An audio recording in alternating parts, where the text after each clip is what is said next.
খারাপ লাগছে? না, কোর্টে বসে থাকার অভ্যেস আছে।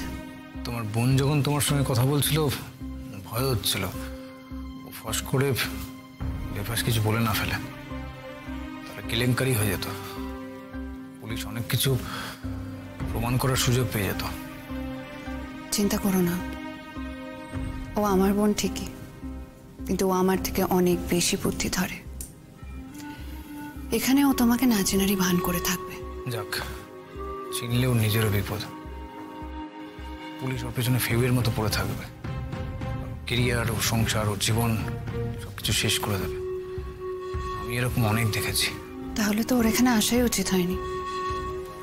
আমি চাই না আমার জন্য ওর কোনো ক্ষতি হোক। জানো তো, আমার বোনটা বড্ড মেধাবী, আবার জেদটাও বড্ড বেশি, একদম দিদিভাইয়ের মতো।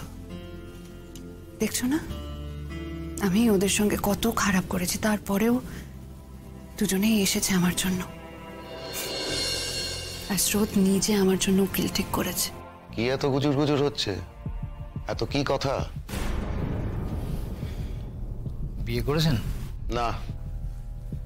তাহলে বুঝবেন না। কেন? স্বামী স্ত্রীর গৃহস্থালির গল্প করছি। কাল কি বাজার হবে, কি সবজি কেনা হবে, কতটা তেল কিনতে হবে, এইসব আর কি। ইয়ার কি হচ্ছে? একবার কাস্টাডিতে ফেরত এসো, তারপর দেখাবো দুজনকে মজা। আমার ঘরে নেই মানে? কোথায়? আন্টির কাছে?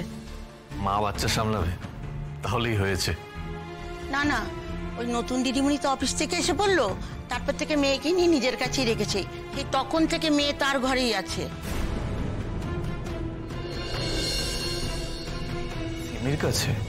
কিন্তু ও তো অফিসে গেছিল, এত তাড়াতাড়ি বাড়িতে চলে এলো কি করে? সে আমি কি জানি, কিন্তু বলছিল যে আপিসে কে মারা গেছে, তাই আপিস ছুটি।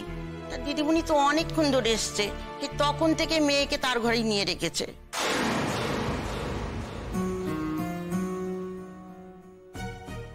ভালো, কাঁদেনি তো? কই কাঁদতে শুনিনি তো একবারও।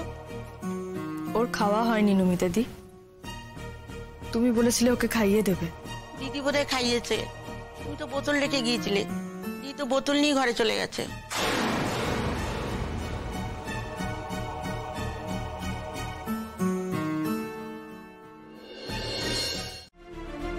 তোমার এখন ফিনান্সিয়াল ক্রাইসিস চলছে, তুমি সদ্য একটা চাকরি পেয়েছো, এখনো পর্যন্ত স্যালারিও পাওনি।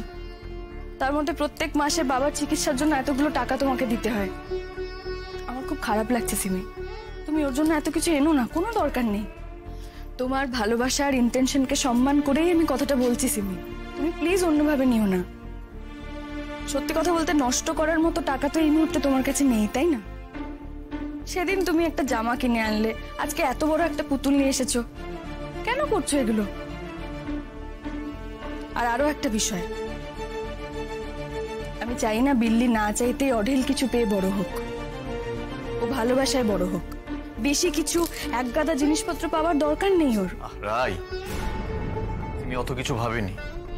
ও বিল্লিকে ভালোবেসে ওটা কিনে এনেছে, তুমি শুধু শুধু ওকে এত কথা শোনাচ্ছ কেন? অনির্বাণ, কথা শোনাচ্ছি না ওকে, আমি ওকে শুধু বোঝানোর চেষ্টা করছি। আর এই কথাগুলো তো জানে না, ওর জানার কথাও না, তাই জানাচ্ছি ওকে।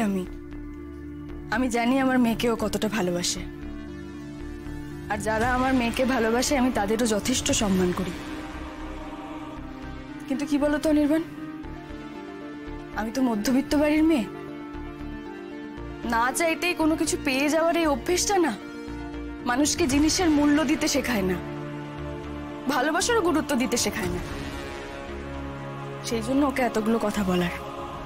আর আমি চাই না বিল্লি ওকে শুধুমাত্র ওর জন্য, ও বিল্লির জন্য এত জিনিস কিনে আনে বলে ওকে ভালোবাসুক।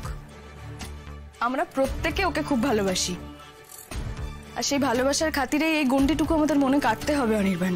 সরি রাই, আমি সত্যি এত কিছু ভেবে কিনিনি।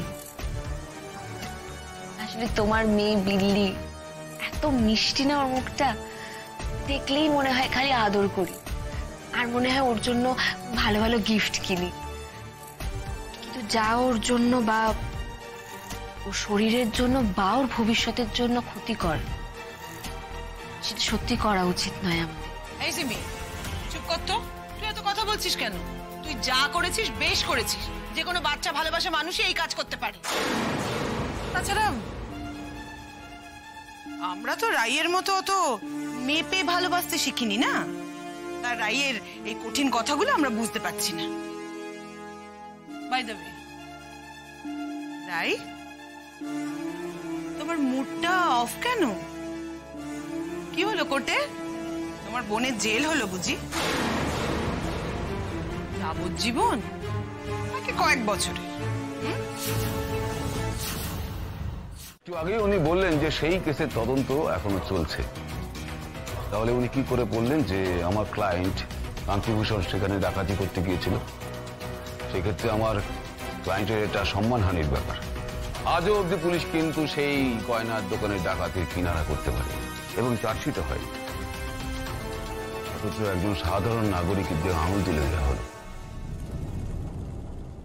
ইওর অনার, গয়নার দোকানে ডাকাতিতে যে ক্রান্তির দল জড়িত ছিল সেটা পুলিশের সুনিশ্চিত ধারণা। ধারণা?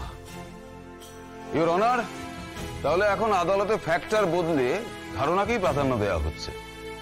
পুলিশের ধারণা ওই সোনার দোকানে ডাকাতির পিছনে আছে আমার মক্কেল ক্রান্তিভূষণ। পুলিশেরই ধারণা ডাকাতি শেষে কিডন্যাপ করে নীলাঞ্জনা মুখার্জি। অথচ নীলাঞ্জনা জানাচ্ছেন যে তাকে কেউ কিডন্যাপ করেনি। আর দোকানের কর্মচারীদের ধারণা যে উনি এখানে গয়না বিক্রি করতে এসেছিলেন এবং তাকে কিডন্যাপ করা হয়েছিল।